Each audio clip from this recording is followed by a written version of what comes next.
ನವಜಾತ ಹೆಣ್ಣು ಮಗುವನ್ನು ಬುಟ್ಟಿಯಲ್ಲಿ ಬಿಟ್ಟು ಹೋಗಿರುವ ಘಟನೆ ಮಹಾರಾಷ್ಟ್ರದ ನವಿ ಮುಂಬೈನಲ್ಲಿ ನಡೆದಿದೆ.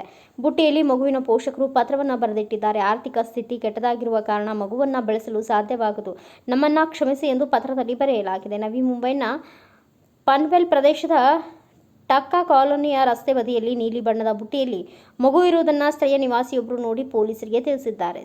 ಪೊಲೀಸರು ಸ್ಥಳಕ್ಕೆ ಧಾವಿಸಿ ಮಗುವನ್ನು ವಶಕ್ಕೆ ಪಡೆದುಕೊಂಡಿದ್ದಾರೆ. ಬುಟ್ಟಿಯಲ್ಲಿ ಇಂಗ್ಲಿಷ್ನಲ್ಲಿ ಬರೆದ ಪತ್ರ ಕಂಡು ಬಂದಿದೆ. ಪತ್ರದಲ್ಲಿ ಮಗುವಿನ ಪೋಷಕರು ಆರ್ಥಿಕ ಸ್ಥಿತಿ ಸರಿಯಾಗಿಲ್ಲ, ಇದರಿಂದಾಗಿ ಮಗುವನ್ನು ಬೆಳೆಸಲು ಸಾಧ್ಯವಾಗುವುದಿಲ್ಲ, ಬೇರೆ ದಾರಿ ಇಲ್ಲದೆ ಕ್ಷಮಿಸಿ ಎಂದು ಬರೆದಿದ್ದಾರೆ ಎಂದು ಪೊಲೀಸರು ಹೇಳಿದ್ದಾರೆ. ಪೊಲೀಸರು ಮಗುವನ್ನು ಮಕ್ಕಳ ವೈದ್ಯರ ಬಳಿ ಕರೆದೊಯ್ದಿದ್ದು, ಆಗ ಮಗು ಆರೋಗ್ಯ ಸ್ಥಿರವಾಗಿದೆ ಎಂದು ವೈದ್ಯರು ತಿಳಿಸಿದ್ದಾರೆ. ಸದ್ಯ ಪೊಲೀಸರು ಮಗುವಿನ ಪೋಷಕರನ್ನು ಹುಡುಕಾಡುತ್ತಿದ್ದಾರೆ ಎಂದು ವರದಿ ಉಲ್ಲೇಖಿಸಿದೆ. ಸದ್ಯ ಪನ್ವೇಲ್ ಪಟ್ಟಣ ಪೊಲೀಸರು ಭಾರತೀಯ ನ್ಯಾಯ ಸಂಹಿತೆ ಅಡಿಯಲ್ಲಿ ಅಪರಿಚಿತ ವ್ಯಕ್ತಿಗಳ ವಿರುದ್ಧ ಪ್ರಕರಣ ದಾಖಲಿಸಿದ್ದಾರೆ.